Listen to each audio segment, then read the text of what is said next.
The December wind cut through Chicago like a knife made of ice, turning every breath into a cloud of white smoke that disappeared into the dark night.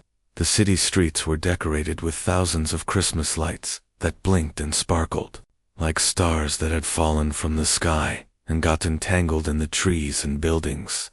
James Harrison walked slowly down Michigan Avenue, his expensive black coat keeping him warm, while his 6-year-old daughter Emma skipped beside him, her tiny hand wrapped in his much larger one. They had just finished dinner at her favorite restaurant, the one with the tall windows where she could watch the horse carriages go by, and now they were heading home to their penthouse apartment that overlooked the whole city. Emma's blonde curls bounced under her pink winter hat as she chattered about everything she wanted to tell Santa Claus, her voice high and sweet like the sound of bells ringing. James listened with half his attention, the other half lost in memories of his wife Sarah, who had died 3 years ago in a car accident that had shattered his world into a million pieces. He was still trying to put back together. The sidewalk was crowded with last-minute shoppers carrying bags full of wrapped presents, couples holding hands and laughing, families taking pictures in front of the giant Christmas tree in Millennium Park. But as they turned the corner near the old library, Emma suddenly stopped walking and tugged on her father's hand, her voice dropping to a whisper that was full of confusion and concern. "Daddy, why is she sleeping here?" Emma asked, pointing with her mittened hand at a figure huddled in the doorway of a closed bookstore. James looked where his daughter was pointing and saw a young woman, maybe 25 years old, curled up on a piece of cardboard with a thin blanket that looked more like a sheet pulled around her shoulders. Her dark hair was matted and tangled. Her face was pale as snow, and in her arms she held something wrapped in what looked like an old sweater. As James stepped closer, his heart nearly stopped when he realized what she was holding so protectively, even in her sleep. It was a baby, tiny and fragile, maybe only a few months old, with wisps of dark hair peeking out from under a knit cap that had seen better days. The baby's cheeks were red from the cold, and even from where he stood, James could see the small puffs of breath coming from the infant's mouth, each one looking weaker than the last. His first instinct was to walk away, to pull Emma along and pretend they hadn't seen anything, because the city was full of problems he couldn't solve, full of people who needed help he couldn't give.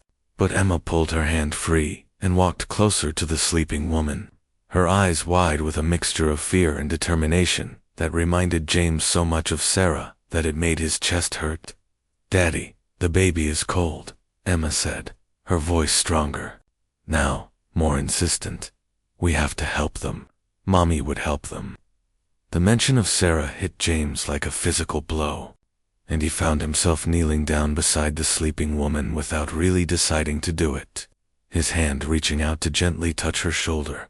The woman jerked awake with a gasp that sounded like she was drowning, her arms tightening around the baby as her eyes flew open, wild and frightened like a deer caught in headlights.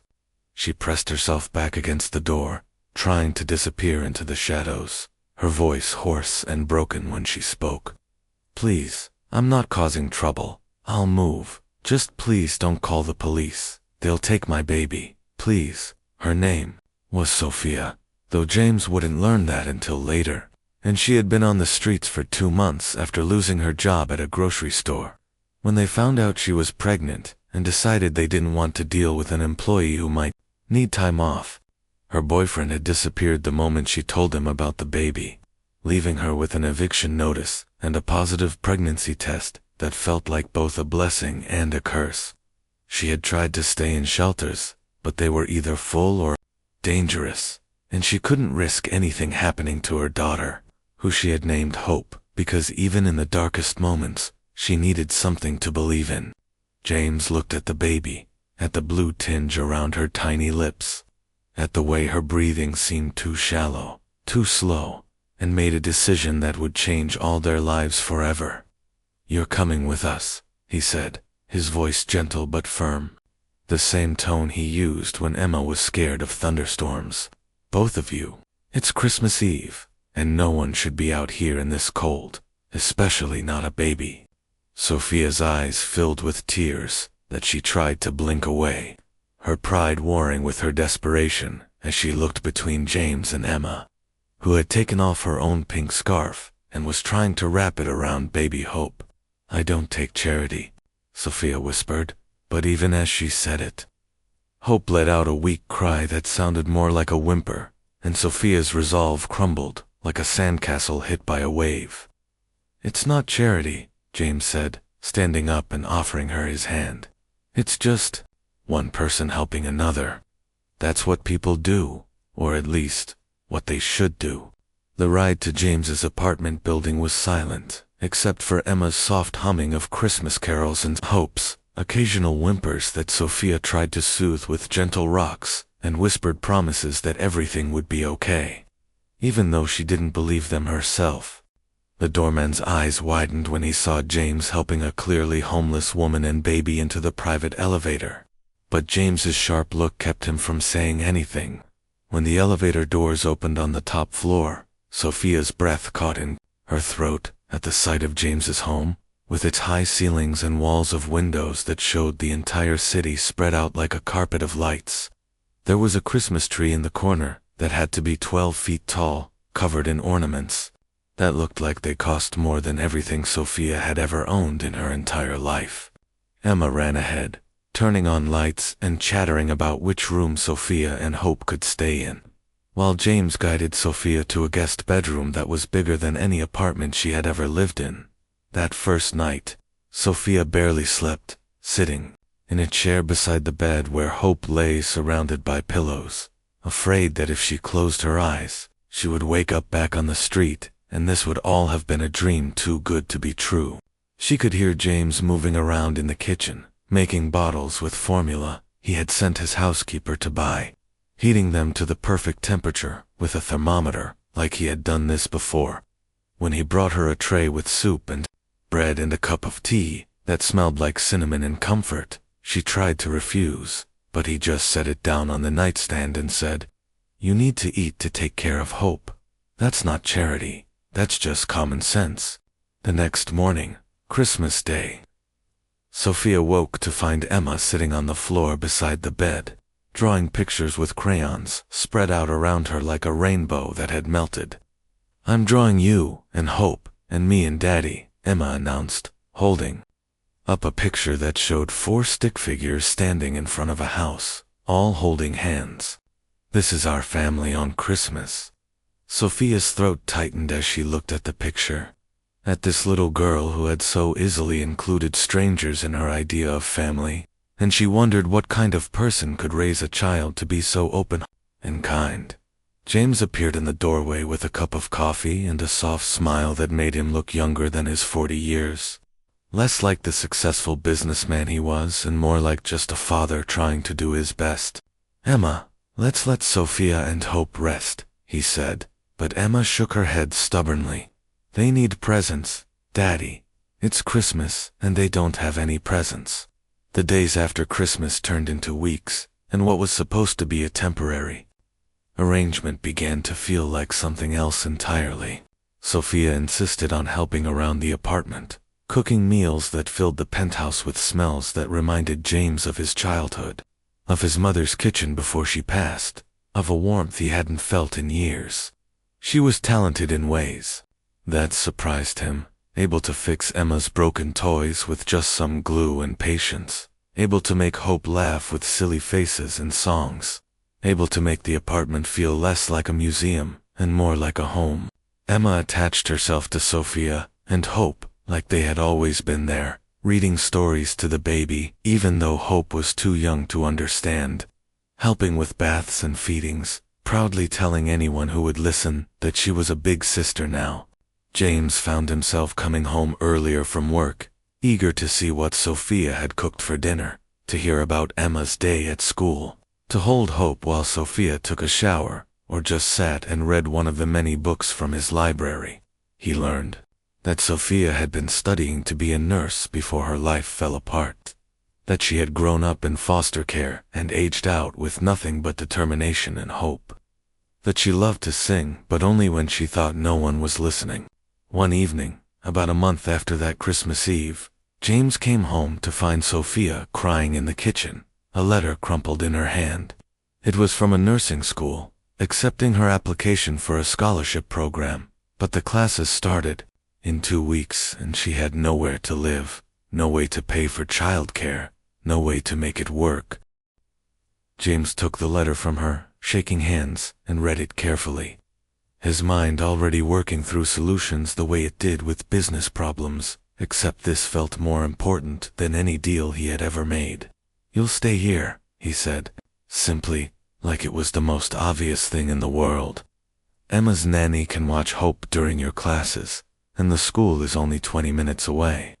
You'll stay here and finish your degree." Sophia shook her head, tears streaming down her face as she tried to explain that she couldn't accept that much help, that she had to stand on her own feet, that she didn't want to be a burden or a charity case. But James put his hands on her shoulders and looked her in the eyes with an intensity that made her breath catch.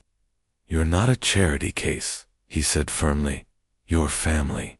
Emma loves you, and Hope, and I." He paused, searching for words that had been building in his chest for weeks. "I care about you, Sophia, both of you. This apartment has been just a place to sleep for 3 years, but with you here, it feels like a home again. Please stay." The next morning, Sophia found Emma in her room, carefully arranging her stuffed animals around Hope, who was lying on a blanket and gurgling happily at the ceiling. "I'm teaching Hope about all my animals," Emma explained seriously. "She needs to know their names for when she gets bigger, and we can play together." Sophia sat down beside them, her heart so full it hurt, and pulled Emma into a hug that the little girl returned with enthusiasm. "Emma, can I tell you a secret?" Sophia whispered, and Emma nodded eagerly.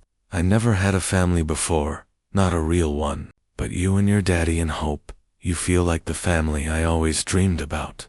Winter turned to spring, and with it came a rhythm to their lives that felt natural and right. Sophia started nursing school, throwing herself into her studies, with a determination that impressed even her professors. James adjusted his work schedule to be home for dinner every night, something his business partners noticed but didn't dare comment on when they saw how much happier and more focused he seemed. Emma thrived with the constant activity in the apartment, helping Sophia study by letting her practice taking her temperature and blood pressure, reading to Hope every night before bed, proudly telling her classmates about her sister and her other mummy, without understanding why some adults gave her father strange looks. Hope grew stronger and healthier, her cheeks filling out, her laugh becoming louder and more frequent, her eyes tracking everyone with an intelligence that made Sophia proud and a little scared of how smart her daughter might be. On a warm April evening, James found Sophia on the balcony after both girls were asleep, looking out at the city lights with an expression he couldn't read. "Penny, for your thoughts?" he asked, handing her a cup of tea and sitting beside her on the bench. She was quiet for a long moment before speaking. "I keep waiting for something bad to happen," she admitted. "For you to realize we don't belong here. For someone to show up and tell me I don't deserve this. For it all to disappear like every good thing in my life always has." James was quiet for a moment, then reached over and took her hand. There, fingers intertwining naturally like they had done this 1,000 times before. "I used to think my life ended when Sarah died," he said softly. "I was just going through the motions, existing for Emma but not really living. Then you and Hope came along, and suddenly there was noise and mess and chaos, and I realized that's what living actually is." The truth was that somewhere between that first Christmas Eve and this warm spring night, James had fallen in love with Sophia, not in the dramatic, lightning strike way he had loved Sarah when they were both young and thought love was all passion and no patience. This was different, quieter, built on small moments like Sophia singing Hope to sleep, like her helping Emma with homework at the kitchen table, like the way she unconsciously reached for his hand when they walked through the park with the girls. He loved her strength, the way she had survived things that would have broken most people and still managed to smile, to hope, to trust. He loved her gentleness with both girls, the way she could calm Hope's cries with just a touch, the way she listened to Emma's elaborate stories with genuine interest. He loved the way she had made his apartment feel alive again, filling it with the smell of cooking and the sound of laughter and the warmth of family. But he was terrified to say anything, afraid that she would think he was taking advantage of the situation, that she would feel obligated to return his feelings because he had helped her, that it would ruin the beautiful thing they had built together. Sophia, for her part, had been in love with James for weeks, but was equally afraid to admit it. She loved the way he was with both girls, patient and kind, and present in a way her own father had never been.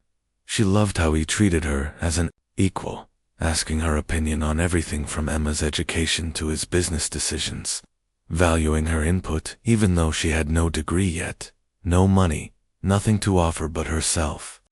She loved the way he looked in the morning, rumpled and soft before his coffee, the way he laughed at Emma's jokes, even when they didn't make sense, the way he held Hope like she was made of spun glass and dreams. On Emma's 7th birthday in May, they threw a party in the apartment with all her classmates and their parents. Sophia had made the cake herself, elaborate creation with 3 tiers and fondant roses that had taken her all night to finish. James had hired a magician and a face painter, and the apartment was full of balloons and streamers and the chaos of 20 small children, high on sugar and excitement. But the moment that changed everything came after the party, when they were cleaning up and Emma was playing with her new toys. Hope had just started walking, taking her first wobbling steps a week earlier, and she toddled over to James with her arms raised, saying "Dada," clear as a bell. Everyone froze. Sophia's face went white, then red, and she started to apologize, to explain that Hope must be confused. But James just scooped the baby up and held her close, his eyes bright with unshed tears. "Did you hear that, Emma?" he called to his daughter. "Hope called me, Dada." Emma ran over and threw her arms around both of them, and Sophia found herself pulled into the group hug, James's arm around her waist, both girls between them, and it felt so right that she couldn't remember why she had been afraid. That night, after both girls were asleep, James and Sophia stood in the hallway between their bedrooms, neither wanting to say good night. "She called you Dada," Sophia said softly, not sure if she was apologizing or acknowledging something that had been true for months. "Is that okay?" James asked, stepping closer to her, close enough that she could smell his cologne and see the gold flecks in his brown eyes. "Because I love her like she's mine, Sophia. I love both of you, like you're mine." The words hung in the air between them, heavy with meaning and possibility. Sophia's heart was racing so fast, she thought it might burst from her chest as she looked up at him. This man who had saved her in every way a person could be saved, who had given her an hope, not just shelter, but a home, not just help but love. "James," she whispered, and then his hands were cradling her face, and he was kissing her, soft and sweet and careful, like she was something precious that might break if he wasn't gentle enough. When they pulled apart, both breathing hard, Sophia was crying and smiling at the same time. "I love you," she said, the words tumbling out like water over a dam. "I've loved you for months, but I was so scared you were just being kind, that you felt sorry for me, that you didn't really want us here." James pulled her close, holding her like he would never let go, his voice rough with emotion when he spoke. "I want you here forever," he said. "You and Hope and Emma and me, a real family. I want to watch Hope grow up. I want to see you graduate from nursing school. I want to wake up every morning knowing you're here, that you're mine and I'm yours." They were married 6 months later, on a snowy December day exactly 1 year after they had first met. Emma was the flower girl, scattering rose petals with enthusiastic abandon, and Hope was the ring bearer, toddling down the aisle in a dress that made her look like a tiny angel. Sophia wore a simple white dress that James had insisted on buying. Nothing elaborate or expensive, just elegant and perfect like her. The ceremony was small, just family and close friends, held in the apartment with the city lights twinkling behind them like stars. When the justice of the peace asked if anyone objected, Emma's voice piped up loud and clear. "I object if they're not getting married. They have to get married because we're already a family." Everyone laughed, and James scooped Emma up with one arm while keeping the other around Sophia. Hope balanced on her hip. "She's right," he said, looking at his girls, his family, his whole world. "We're already a family. This just makes it official." As they kissed to seal their union, snow began to fall outside the windows, soft and silent and perfect. Later that night, after the guests had gone and the girls were asleep, James and Sophia stood on the balcony despite the cold, looking out at the city that had brought them together. "A year ago, I was sleeping in a doorway," Sophia said quietly, still amazed at how much had changed. "I thought my life was over, that Hope and I would never have anything better than just surviving." James pulled her closer, pressing a kiss to her temple. "And I was just existing, going through the motions, thinking I would never be happy again." He turned her to face him, his hands gentle on her shoulders. That little girl's question changed everything. "Daddy, why is she sleeping here?" If Emma hadn't asked, if she hadn't cared enough to notice, to want to help, ... double quotes, Sophia smiled, reaching up to touch his face. "Then we wouldn't have this, we wouldn't have our family." They stood there together, holding each other as the snow continued to fall, thinking about how sometimes the most unexpected moments lead to the most beautiful destinations. 5 years passed, and their family grew in ways they never expected. Sophia graduated from nursing school at the top of her class, and got a job at the children's hospital where she could help other families in crisis. James's business continued to thrive, but he made sure to never miss a school play, a birthday party, or a bedtime story. Emma grew into a compassionate, brilliant 12-year-old who wanted to be a doctor so she could help people like Sophia helped people. Hope was an energetic 5-year-old who had James wrapped around her little finger and could convince him of anything with just a smile. And there was another addition to their family, a little boy named Daniel, who was 2 years old, with James's brown eyes and Sophia's determined chin. They had moved to a house in the suburbs with a big backyard where the kids could play, though they kept the apartment in the city for when James needed to work late. The walls were covered with photos of their adventures together, camping trips, and beach vacations, Christmas mornings, and birthday parties, ordinary moments that added up to an extraordinary life. Every Christmas Eve, they would drive into the city and walk down the same street where James and Emma had first seen Sophia and Hope. They would stop at that doorway, now the entrance to a renovated coffee shop, and remember. Then they would go to the shelter Sophia had been too afraid to stay at, bringing dinner and presents for the families there, teaching their children that helping others wasn't just something you did once, but something you made part of who you were. On one such Christmas Eve, as they were leaving the shelter, Hope tugged on Sophia's hand and pointed to a young woman sitting on a bench with a small child. "Mommy, why is she sitting there alone? It's Christmas Eve." Sophia and James exchanged a look, remembering another Christmas Eve, another question, from another little girl that had started everything. They walked over to the woman, who looked up with eyes that were tired but not yet hopeless, and James said the words that had once changed everything. "Would you like to come have Christmas dinner with us? No one should be alone on Christmas Eve." The woman's eyes filled with tears as she looked at her child, then back at them. And Sophia could see her own story reflected there, the fear and the pride and the desperate need for someone to see her as more than just another problem to be solved. "We've been there," Sophia said gently, sitting down beside her. "Let us help. It's not charity, it's just people taking care of people. That's what families do, and tonight, your family." As they walked back to their car, the woman and her child surrounded by their children, who were already chattering and making friends, James took Sophia's hand and squeezed it. "Full circle," he murmured, and she nodded, understanding without words. They had been saved by kindness, by a little girl's innocent question and a father's decision to act on it.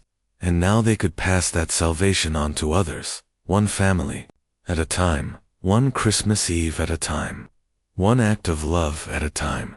The story that had begun with "Daddy, why is she sleeping here?" had become a legacy of compassion that rippled out in waves, touching lives they would never even know about. Emma grew up to become a pediatric surgeon, inspired by watching Sophia study late into the night. Hope became a social worker, determined to help children who had been where she and her mother had been. Daniel became a teacher, patient and kind, like the father who had raised him. And through it all, James and Sophia loved each other with a depth that only grew stronger with time. A love built not on perfection but on choice, on choosing each other every day, on choosing to see the beauty in broken things and the potential in desperate situations.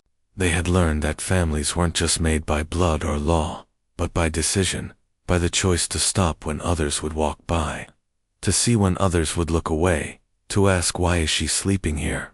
and then do something about the answer. Their home was always open to those who needed it, sometimes for a night, sometimes for longer, always with the understanding that no one was beyond hope, no situation was too desperate for kindness to make a difference, because they knew, better than most, that sometimes all it took was one person to care, one family to open their doors, one question from a little girl to change everything. "Daddy, why is she sleeping here?" had become more than just a question. It had become a calling, a reminder that in a world that could be so cold, the warmth of human kindness could save lives, build families, and create love where there had only been loneliness. And every Christmas Eve, as they tucked their children into bed and looked at each other across the hall, they remembered that snowy night when everything changed, when a millionaire single dad had taken a desperate young mother home, and in doing so, had found his own way home too.